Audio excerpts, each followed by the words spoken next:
ശങ്കരാചാര്യ പറയുന്നത് എന്താണെന്നറിയാമോ? ഭഗവാൻ തള്ളിയെന്ന് അർജുനനൊരു ചിന്തയില്ല, പക്ഷേ നാട്ടുകാര് അങ്ങനെ വിചാരിക്കും.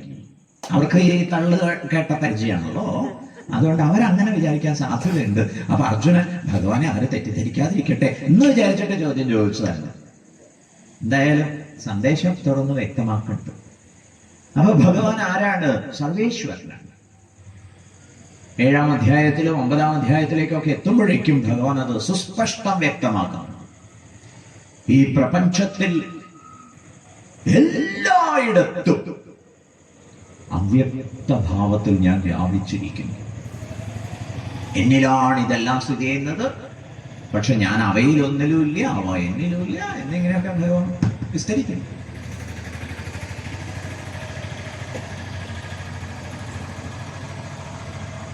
ആ നിലയ്ക്ക് ഞാൻ മിണ്ടാതിരിക്കുന്നുണ്ടോ? ഇല്ല എന്ന് പറയും. അതാണ് തുടർന്ന ശ്ലോകങ്ങളിൽ പറഞ്ഞു തരുന്നത്. ഒരു കാര്യം കൂടി പറഞ്ഞിട്ട് നമുക്ക് അടുത്ത ശ്ലോകങ്ങളിലേക്ക് പോവാം. 20-ാമത്തെ ശ്ലോകത്തിൽ ജനകനെ നോക്കൂ എന്ന് പറഞ്ഞ ഭഗവാൻ 22-ാമത്തെ ശ്ലോകത്തിൽ 22-ാമത്തെ ശ്ലോകത്തിൽ എന്നെ നോക്കൂ എന്ന് പറയുമ്പോൾ 21-ാമത്തെ ശ്ലോകത്തിൽ നമ്മളെ ഒരു ഉത്തരവാദിത്വം ഏൽപ്പിക്കുന്നുണ്ട് എന്ന് തിരിച്ചറിയണം. ആവർത്തിക്കട്ടെ. 20-ാമത്തെ ശ്ലോകത്തിൽ ജനകനെ നോക്കൂ എന്ന് പറഞ്ഞ ഭഗവാൻ, 22-ാമത്തെ ശ്ലോകത്തിൽ എന്നെ നോക്കൂ എന്ന് പറഞ്ഞ ഭഗവാൻ, 21-ാമത്തെ ശ്ലോകത്തിൽ നമ്മളോടൊരു കാര്യം പറയുന്നുണ്ട്. എന്താ അത്? ഹേ പ്രിയപ്പെട്ടവരെ, നിങ്ങൾ ഓരോരുത്തരും ഇവിടെ നോക്കിക്കണ്ട് വളരാൻ ഒരു മാതൃകയുണ്ടോ? ഞാൻ ചോദിച്ചു പോവുകയാണ് എന്നിങ്ങനെ ചോദിച്ചു നടക്കണ്ട. പിന്നെയോ മാതൃകയാവാൻ തീരുമാനിക്കൂ. മനസ്സിലാവുന്നില്ലേ? നിങ്ങൾക്ക് നാളെ പറയാൻ പറ്റണം, എന്നെ നോക്കൂ. ഇപ്പൊ നമ്മൾ എന്താ പറയാ? എന്നെ നോക്കണ്ട കേട്ടോ, എന്നെ കാക്കണ്ട കേട്ടോ, എന്നെ പ്രതീക്ഷിക്കണ്ട കേട്ടോ. വലിയ നിരാശയാണ് നമ്മൾ സമ്മാനിച്ചുകൊണ്ടിരിക്കുന്നത്. പകരം നമുക്ക് പറയാൻ സാധിക്കട്ടെ, എന്ത്? എന്നെ നോക്കൂ. അതുകൊണ്ട് അടിയന്തരമായിട്ട് നമ്മളൊരു ഗൃഹപാഠം ചെയ്യേണ്ടതുണ്ട് എന്ന് പറയും, ഒരു ഹോംവർക്ക്. എന്താ അത്? ഏതൊക്കെ കാര്യത്തിൽ ഓൾറെഡി എന്നെ നോക്കിയാൽ ആളുകൾക്ക് കുഴപ്പമില്ല എന്ന് തോന്നുന്നു, അത് ലിസ്റ്റ് ചെയ്യുക. അങ്ങനെ എന്തെങ്കിലും പറയാനുണ്ടോ നിങ്ങൾക്ക്? ഇന്ന എന്ന കാര്യങ്ങളിൽ എന്നെ നോക്കി വളർന്നാൽ, എന്നെ പ്രമാണമാക്കിയാൽ, എന്നെ അനുകരിച്ചാൽ, എന്നെ അനുസരിച്ചാൽ ആളുകൾക്ക് ഗുണമുണ്ടാവും. കേട്ടില്ലേ? അത് എഴുതിയില്ല.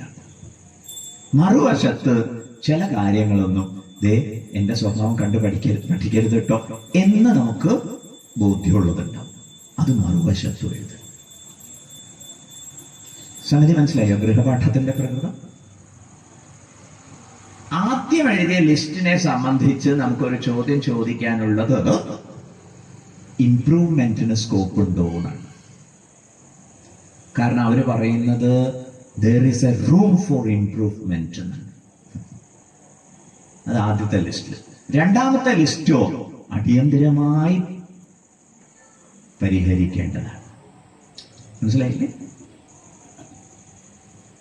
നമ്മൾ എന്തെങ്കിലുമൊക്കെ ഒരു രോഗമൊക്കെ ആയിട്ട് ഡോക്ടറെ അടുത്ത് ചെന്ന് കഴിഞ്ഞാൽ ഡോക്ടർ നേരം ഉണ്ടെങ്കിൽ അവരെന്ത് ചെയ്യും? നിങ്ങളുടെ ലൈഫ് സ്റ്റൈൽ എങ്ങനെയൊക്കെയാണ്, നിങ്ങളുടെ ദിനചര്യ, എന്തൊക്കെ ഭക്ഷണങ്ങളാണ് കഴിക്കുന്നത്, ഇതൊക്കെ ചോദിച്ച് മനസ്സിലാക്കും. എന്നിട്ടോ പല കാര്യങ്ങളും കുഴപ്പമില്ല കേട്ടോ, വീട്ടിലെ ദിവസം നടക്കണ്ടെന്ന് പറഞ്ഞില്ല, നന്ന് അത് തുടരും. എത്ര സമയമാണ് പറഞ്ഞത്? 20 മിനിറ്റ് പോലെ, ഒരു 45 മിനിറ്റ്സ് ആക്കാൻ പറ്റില്ല. Room for improvement. മനസ്സിലായില്ലേ? പിന്നെ ഭക്ഷണ കാര്യത്തിൽ നന്നായിട്ട് ശ്രദ്ധിക്കണം കേട്ടോ. ഇപ്പൊ 3G ആണ്, കേട്ടില്ലേ? 3G എന്ന് പറഞ്ഞാൽ 3 നേരം കാർബോഹൈഡ്രേറ്റ്, ധാന്യം. അതൊന്ന് 1G ആക്കാൻ പറ്റും. ഒരു നേരം അരിയാഹാരം, അല്ലെങ്കിൽ വിവരമില്ലാണ്ടായി പോയാലും അരിയാഹാരം കഴിക്കണവർക്ക് അറിയാമെന്നൊക്കെയാ പറയാ. അപ്പൊ വിവരം ഉണ്ടാകാൻ വേണ്ടി ഒരു നേരം അരിയാഹാരം, ബാക്കി 2 നേരം ചെറുധാന്യങ്ങളോ. കേട്ടില്ലേ? അങ്ങനെ അൾട്ടർനേറ്റീവ്, അങ്ങനെ ഒരു ലിസ്റ്റ് അവർ തയ്യാറാക്കി തരില്ലേ? ഇതുപോലെ ജീവിതത്തിൽ പല കാര്യങ്ങളിലും വേണ്ടതുണ്ട് എന്ന് പറയാം. ആരോഗ്യകരമായ സമീപനത്തിന്റെ വിഷയത്തിലായാലും ശരി, കുടുംബ വ്യവഹാരത്തിലായാലും ശരി, തൊഴിലിടത്തിലായാലും ശരി, ഇവിടെയൊക്കെ പാലിക്കേണ്ടതായിട്ടുണ്ട്. ഈ ശ്ലോകത്തെ എങ്ങനെയാണ് പ്രയോജനപ്പെടുത്തേണ്ടതെന്ന് മനസ്സിലാവുന്നുണ്ടല്ലോ. അങ്ങനെ എല്ലാം കൊണ്ടും ഞാനൊരു യോഗ്യൻ, എന്നെ അനുകരിച്ചോട്ടെ എന്ന് പറയാൻ നമുക്ക് സാധിക്കട്ടെ. ഇതാണ് 21ാമത്തെ ശ്ലോകത്തിൽ ഭഗവാൻ പറയാതെ പറഞ്ഞത്. അതെങ്ങനെ തീരുമാനിച്ചു? 20ാമത്തെ ശ്ലോകവും 22ാമത്തെ ശ്ലോകവും റെഫർ ചെയ്തിട്ട് തീരുമാനിച്ചു. Is it clear?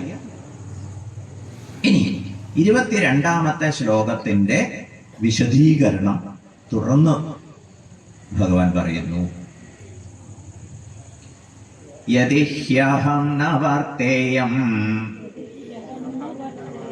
ജാതു കർമ്മണ്യതന്ത്രിതഃ മമ വർത്തമാനുവർത്തന്തെ മനുഷ്യാഃ പാർത്ഥ സർവശഃ ഉത്സീദേയുരിമേ ലോകാഃ ന കുര്യാം കർമ്മ ചേദഹം സങ്കരസ്യ ച കർത്താസ്യാം ഉപഹന്യാമി മാഃ പ്രജാഃ യദി ഹ്യഹം ന വർത്തേയം ജാതു കർമ്മണ്യതന്ത്രിതഃ മമ വർത്തമാനുവർത്തന്തെ മനുഷ്യാഃ പാർത്ഥ സർവശഃ ഉത്സീദേയുരിമേ ലോകാഃ ന കുര്യാം കർമ്മ ചേദഹം സങ്കരസ്യ ച കർത്താസ്യാം ഉപഹന്യാമി മാഃ പ്രജാഃ. ഭഗവാൻ പറയാണ്, യദീഹി അഹം ന വർത്തേയം ജാതു കർമ്മണി അതന്ത്രിതഃ. ഹേ പാർത്ഥ, അഹം അതന്ത്രിതഃ. അതന്ത്രിതൻ എന്ന് പറഞ്ഞാൽ ആലസ്യം വിട്ട്. അതന്ത്രിത, അതന്ത്രിത, ആലസ്യം വിട്ട്. യദീഹി അഹം ന ജാതു കർമ്മണി വർത്തേയ. കർമ്മരംഗത്ത് ആലസ്യം വിട്ട് ഞാൻ വർത്തിച്ചിട്ടില്ല എങ്കിൽ എന്ന് പറഞ്ഞാൽ എന്താ അർത്ഥം? അലസത കൊണ്ട് ഞാൻ ഒന്നും ചെയ്യാതിരുന്നാൽ. യദി ഹ്യഹം ന വർത്തേയം ജാതു കർമ്മണ്യതന്ത്രിതഃ മമ വർത്തമാനുവർത്തന്തെ. അത് വലിയ അപകടം ഉണ്ടാക്കുന്നു ഭഗവാൻ ചൂണ്ടിക്കാണിക്കുകയാണ്. മമ വർത്തമാ, വർത്തമ എന്ന് പറഞ്ഞ വഴി. മമ വർത്തമ, എന്റെ വഴിയെയാണ് എല്ലാ പ്രകാരത്തിലും എല്ലാവരും അനുസരിക്കുന്നത്. മനുഷ്യാഃ പാർത്ഥ സർവശഃ, സകല മനുഷ്യരും എല്ലാ പ്രകാരത്തിലും എന്റെ വഴിയെ അനുസരിക്കുന്നവരാണ്. അപ്പൊ ഞാൻ അലസത പുലർത്തി ചെയ്യാതിരുന്നാൽ അത് വലിയ അപകടമുണ്ടാക്കും. എന്തുട്ട് അപകട ഭഗവാൻ ഉണ്ടാക്കുക? അടുത്ത ശ്ലോകം. ഉത്സീദേയുരിമേ ലോകാ, ഉത്സീദേയുഹു ഇമേ ലോകാ. ഈ ലോകങ്ങളൊക്കെ നശിച്ചു പോകും. ന കുര്യാം കർമ്മ ചേദഹം, അഹം കർമ്മ ന കുര്യാം ചെയ്ത്, ഞാൻ കർമ്മം ചെയ്യുന്നില്ല എന്ന് വന്നാൽ ഈ ലോകങ്ങൾ നശിച്ചു പോകും. കേട്ടില്ലേ? എന്നെ അനുസരിക്കുന്നവരും കർമ്മം ചെയ്യാതിരിക്കും. അങ്ങനെ ആകെ അവതാളത്തിലാവുന്നവരെ. സങ്കരസ്യ ച കർത്താസ്യം, ഓരോന്നും അതിന്റെ വിധിയെ അനുസരിക്കുന്നില്ല എന്ന് വന്നാൽ ചലന പ്രേരണ കൊണ്ട് മറ്റു പലതുമൊക്കെ ആയിട്ട് മാറാൻ സാധ്യതയുണ്ട്. അതാണ് സങ്കരത എന്ന് പറയുന്നത്. ഒന്ന് അതിന്റെ പ്രകൃതം വിട്ട് മറ്റു പ്രകൃതങ്ങളെ അനുസരിച്ചു പോകുന്നത്. ഈയിടെ ഒരു എലി പൂച്ചയുടെ പറയാം, പൂച്ച ജീവനം കൊണ്ട് ഓടുക.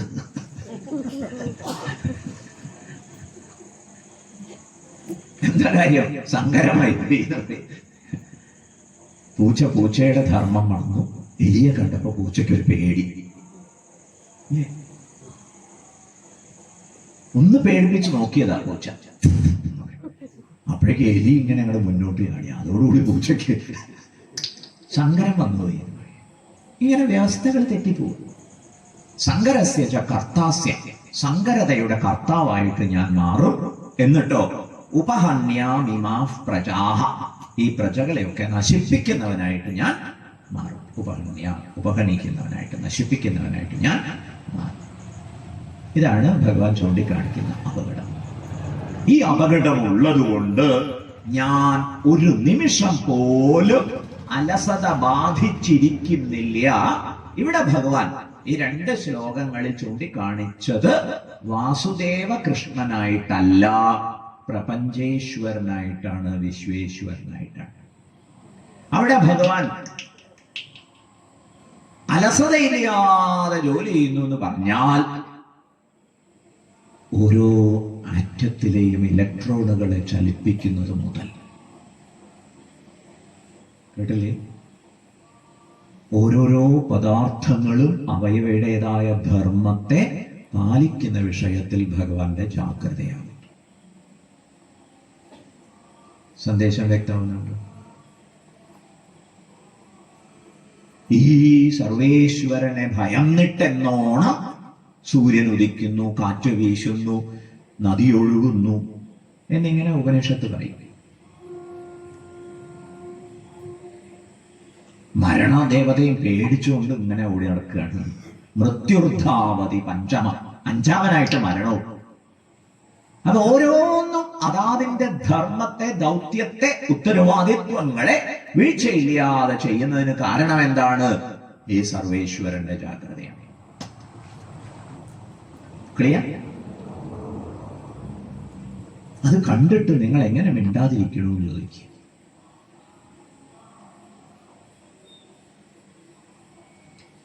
രാവിലെ കണ്ണ് തുറന്നിട്ട് ഇതൊക്കെ റിയലൈസ് ചെയ്യണം. സ്വാമി അങ്ങനെ കുട്ടികൾക്ക് വേണ്ടിയിട്ട് കുറച്ച് വരികൾ എഴുതിയിട്ടുണ്ട്. എന്തിനു വേണ്ടിയാണ് ഓരോന്നും ചെയ്യുന്നതെന്ന് ചോദ്യം. സൂര്യനുദിപ്പതിങ്ങാർക്കു വേണ്ടി. സൂര്യൻ എത്ര കാലമായി ഞാനിങ്ങനെ ഒതുക്കി അസ്തമിക്കുന്നു, ഇന്ന് വേണ്ട എന്നൊരിക്കലും തീരുമാനിക്കുന്നില്ല. അത് പറയാൻ ഇങ്ങനെ ഓരോന്ന് ചെയ്യുന്നുണ്ട്. ഇതൊക്കെ കണ്ടറിഞ്ഞിട്ട് ഉണ്ണി റിയലൈസ് ചെയ്യാണ്, കുട്ടി റിയലൈസ് ചെയ്യണം. എന്ത്? ഞാൻ ഉണരാതിരിക്കുന്നത് ശരിയല്ലല്ലോ, എണീക്കാതിരിക്കുന്നത് ശരിയല്ലല്ലോ, അതുകൊണ്ട് ഞാൻ എൻ്റെ ജോലി ചെയ്യട്ടെ. ഇങ്ങനെ പ്രകൃതി നമുക്ക് പ്രചോദനം തരുന്നുണ്ട്. കണ്ടുറന്ന് കണ്ടാൽ മിണ്ടാതിരിക്കാൻ തോന്നില്ല. സന്ദേശം വ്യക്തമല്ലേ? അപ്പൊ ഭഗവാൻ വളരെ ഉത്തരവാദിത്വത്തോടെ എല്ലാം നിർവഹിച്ചുകൊണ്ടിരിക്കുന്നു. ഒക്കെ അതിന്റെ നിയമാനുസൃതം നടക്കുന്നത് കാണുമ്പോൾ അതിന്റെ പിറകിലുള്ള നിയാമകനെ പരിഗണിക്കാനും ആരാധിക്കാനും പ്രചോദനം ഉൾക്കൊള്ളാനും ഒക്കെ നമുക്ക് സാധിക്കട്ടെ. നമേ പാർത്ഥാസ്തി കർത്തവ്യം ത്രിഷു ലോകേഷു കിഞ്ചന നാനവാപ്തം അവാപ്തവ്യം വർത്തയേവ ച കർമ്മണി എന്നുള്ളത് വാസുദേവ കൃഷ്ണനായിട്ട് മാത്രമല്ല പ്രപഞ്ചേശ്വരനായിട്ടും എന്ന സന്ദേശത്തെ 23, 24 ശ്ലോകങ്ങളിൽ ഭഗവാൻ വ്യക്തമാക്കി തന്നു. ഓക്കെ, ഈ പ്രകൃതിയിൽ നിന്ന് പ്രചോദനം ഉൾക്കൊണ്ടുകൊണ്ടാണ് പലരും ഉജ്ജ്വലമായ കർമ്മങ്ങളൊക്കെ ചെയ്യാനിടയായത്. പൂജ്യ ഗുരുദേവ് ചിന്മയാനന്ദ സ്വാമിജിയുടെ കാര്യം പറയുമ്പോൾ ഹിമാലയത്തിൽ അക്കാലത്ത് ഏറ്റവും പ്രഗത്ഭനായ ഒരു ഗുരുവര്യന്റെ ശ്രീമദ് തപോവൻ മഹാരാജിന്റെ കീഴിൽ വേദാന്ത അധ്യയനം സാധിച്ചു. അങ്ങനെ അവിടെ ആനന്ദമായിട്ടിരിക്കുക. അപ്പോഴാണ് ഗംഗാമാതാവ് ഒരു ചോദ്യം ചോദിക്കുന്നതായിട്ട് തോന്നി. എന്താ ഗംഗാമാതാവ് ചോദിച്ചത്? ഹേ ചിന്മയ, നീ എന്നെ എന്താ കാണാത്തത്? ഞാൻ ഈ ഹിമാലയത്തിന്റെ ഉത്തംഗ ശൃംഗങ്ങളിൽ നിന്ന് താഴോട്ട് ഒഴുകിച്ചെന്ന് ജനതയെ ഒരുപാട് പ്രകാരത്തിൽ അനുഗ്രഹിച്ചുകൊണ്ടിരിക്കുന്നു. ഭൗതിക സമൃദ്ധിയുടെ കാര്യത്തിലായാലും സാംസ്കാരിക അഭ്യുന്നതിയുടെ കാര്യത്തിലായാലും ധാർമ്മിക അവബോധത്തിന്റെ കാര്യത്തിലായാലും ആത്മീയ സന്ദേശ പ്രചാരണത്തിന്റെ കാര്യത്തിലായാലും ഗംഗാമയ്യ. എന്നിട്ട് നീ എന്തെങ്ങനെ എന്നാതിരിക്കും? അപ്പോഴാണ് ഗുരുദേവ എന്നിറങ്ങി പുറപ്പെട്ടത്. പിന്നെ അവിശ്രമമായിരുന്നു പ്രയത്നം. എന്തേ നമ്മൾ പ്രചോദിതരാവാത്തതെന്ന് ചോദിക്കും. എങ്ങനെ സാധിക്കണം മിണ്ടാതിരിക്കാൻ? ഓക്കെ, സങ്കരസ്യ ച കർത്താസ്യ, താളപ്പഴയുടെ ഉത്തരവാദിത്വമുള്ളവരായിട്ട് നമ്മൾ മാറുന്നു പറയും. കേട്ടില്ലേ? ധർമ്മോ രക്ഷതി രക്ഷിത. നാം ധർമ്മത്തെ രക്ഷിച്ചാൽ ആ ധർമ്മം നമ്മെ രക്ഷിക്കുന്നു പറയും. അതുകൊണ്ട് ധർമ്മരക്ഷയിൽ അലസതയന്യേ ഉത്സാഹിക്കാൻ നമുക്ക് സാധിക്കും.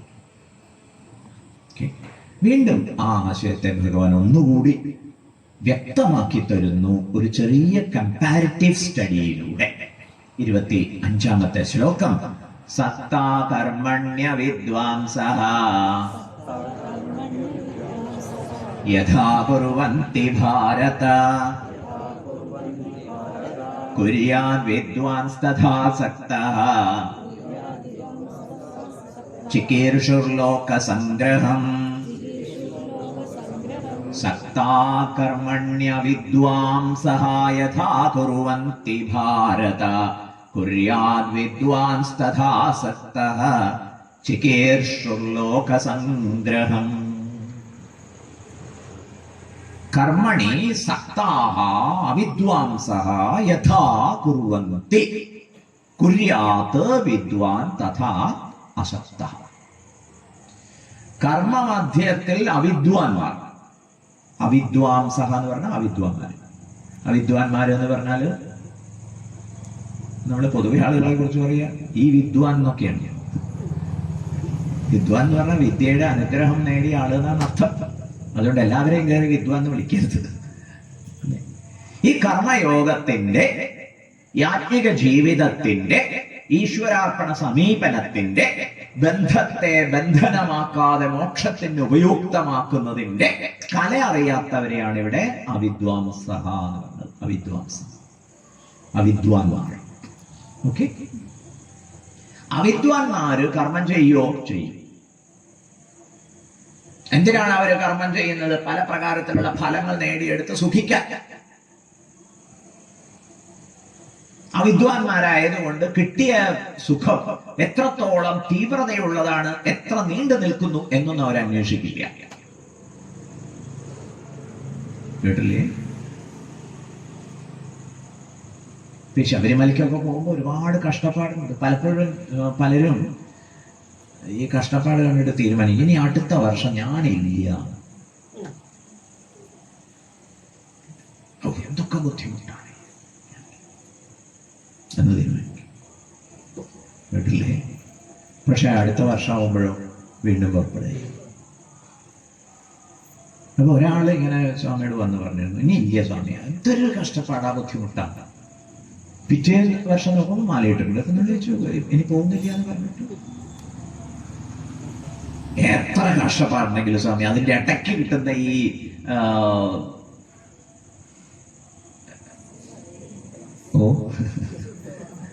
ഇടയ്ക്ക് കിട്ടുന്ന എന്തൊരു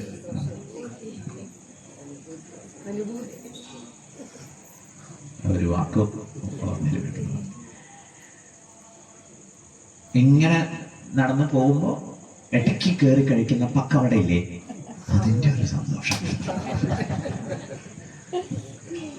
അതാലോചിക്കുമ്പോ കെട്ടും കെട്ടി ശബരിമലയ്ക്ക്. കേട്ടില്ലേ? അപ്പൊ ഒരു പക്കവട സന്തോഷം എന്നൊക്കെ പറയുന്നത് പോലെ അവിദ്വാൻമാരെ സംബന്ധിച്ചിടത്തോളം കഷ്ടപ്പാട് നിറയുണ്ടെങ്കിലും ശരി, കിട്ടുന്ന തുച്ഛമായ ചില സുഖാനുഭൂതി അവർക്ക് തുടരാൻ പ്രേരണ നൽകുന്നു. കേട്ടില്ലേ? അതുകൊണ്ട് അവര് പലതിലും ആസക്തരാണ്. അങ്ങനെ ആസക്തിയോടുകൂടി അവിദ്വാൻമാർ കർമ്മം ചെയ്യുന്ന ആ ഒരു കാര്യം, ഹേ വിദ്വാൻമാരെ നിങ്ങൾ ശ്രദ്ധിക്കണം എന്നാണ് ഭഗവാൻ ഈ ശ്ലോകത്തിൽ പറയുന്നത്. അവിദ്വാംസഃ യഥാ കർമ്മ കുർവന്തി. എത്രത്തോളം ആസക്തിയോടെ അവിദ്വാൻമാര് കർമ്മം ചെയ്യുന്നുവോ അതേ തീവ്രതയിൽ, ശ്രദ്ധയിൽ, ഉത്സാഹത്തിൽ, ഊർജസ്വലതയിൽ നിങ്ങൾ കർമ്മം ചെയ്യണം. പക്ഷേ അനാസക്തരായിട്ട് അവരിൽ നിന്ന് ഊർജസ്വലതയെയും നൈരന്തര്യത്തെയും കൺസിസ്റ്റൻസിയെയും ഒക്കെ നിങ്ങൾ മാതൃകയാക്കിക്കൊള്ളണം. പക്ഷേ എന്തിനെ മാതൃകയാക്കരുത്? അവര് പുലർത്തുന്ന ആസക്തിയെ പുലർത്താതിരിക്കണം. ഇങ്ങനൊരു സന്ദേശം. ഇതിന്റെ ന്യായം എന്താണ്? എന്തേ ഭഗവാൻ ഇങ്ങനെ പറയാൻ കാര്യം? ഫലപ്രതീക്ഷ പാടില്ല എന്നൊക്കെയുള്ള കാര്യങ്ങളാണ് പൊതുവെ ആളുകൾ തലയിൽ കയറ്റുക. ശരിക്കും ഫലപ്രതീക്ഷ പാടില്ല എന്ന് നിഷേധിക്കുകയല്ല ഭഗവാൻ ചെയ്യുന്നത്. പിന്നെയോ ഭഗവാൻ നിങ്ങളോട് ചോദിക്കുന്നു, നിങ്ങൾക്ക് കർമ്മഫലമാണോ വേണ്ടത്? അപ്പൊ നിങ്ങൾ പറഞ്ഞതാണ് എന്ത്? അയ്യോ, ഞങ്ങൾക്ക് ഇതൊന്നുമല്ല വേണ്ടത്, ഇത് ബന്ധനം സൃഷ്ടിച്ചുകൊണ്ടേയിരിക്കുന്നു, വാസന വളർത്തിക്കൊണ്ടേയിരിക്കുന്നു, ഈ സംസാര സങ്കടങ്ങളിൽ നിന്ന്, ഭയങ്ങളിൽ നിന്ന് എന്നേക്കുമായിട്ടുള്ള മോചനം വേണം എന്ന് നിങ്ങൾ പറഞ്ഞിരിക്കുന്നു. അപ്പൊ നിങ്ങൾ ഇതിനാൽ ഫാസിനേറ്റഡ് അല്ല, അട്രാക്റ്റഡ് അല്ല, കർമ്മഫലത്തെ ചൊല്ലി നിങ്ങൾക്ക് ഒരു ആവേശവുമില്ല എന്ന് മനസ്സിലായി. അതുകൊണ്ട് ഭഗവാൻ പറയുന്നു, നിങ്ങൾ അന്ധക്കരണ ശുദ്ധിയെ ലക്ഷ്യമാക്കൂ. പക്ഷെ ചിലര് കർമ്മഫല പ്രതീക്ഷ പാടില്ല എന്നത് തലയിൽ കയറ്റും. അത് തലയിൽ കയറ്റിയാൽ എന്താ പ്രശ്നം? പിന്നെ എന്തെങ്കിലുമൊക്കെ ചെയ്തു കൂട്ടിയാൽ മതി. മനസ്സിലാകുന്നില്ലേ? ഇവിടെ ഭഗവാൻ നമ്മളെ ജാഗ്രതപ്പെടുത്തുന്നു. അങ്ങനെയല്ല, ഫലം പ്രതീക്ഷിച്ചത് തന്നെ ചെയ്യണം. ആ ഫലത്തിൽ നിന്ന് എനിക്ക് സുഖം കിട്ടുമെന്നോ കിട്ടണമെന്നോ ചിന്തിക്കേണ്ടതേ. രാഗദ്വേഷത്തെ അതിക്രമിച്ചു പോവലാണ് എന്റെ ലക്ഷ്യം എന്നത് സജീവമായ ഓർമ്മയിൽ നിർത്തിക്കൊണ്ട് കർമ്മം ചെയ്യൂ. ഇതാണ് സന്ദേശം. അതുകൊണ്ട് ഈ ശ്ലോകത്തെ സംബന്ധിച്ച് 5 കാര്യങ്ങൾ ചൂണ്ടിക്കാണിക്കാറുണ്ട്. ഈ ശ്ലോകത്തെ സംബന്ധിച്ച് കർമ്മങ്ങൾ ചെയ്യുമ്പോൾ എങ്ങനെ ചെയ്യണം? വളരെ ജാഗ്രതയോടെ ചെയ്യണം. അവിദ്വാൻമാര് നോട്ടക്കുറവ് വരുത്തില്ല, അതുപോലെ നമ്മൾ ജാഗ്രതയോടെ ചെയ്യണം. ഓക്കെ, ആത്മാർത്ഥമായിട്ട് ചെയ്യണം. ആർക്കാനും വേണ്ടിയിട്ട് അങ്ങ് ഒക്കാനിക്കും പോലെ എന്നായിക്കൂടാ. വേറൊരു രസകരമായ പ്രയോഗം, അതെങ്ങനെ വന്നു എന്നറിയില്ല, വഴിപാട് പോലെ. അപ്പൊ വഴിപാടൊക്കെ എങ്ങനെ ചെയ്യും?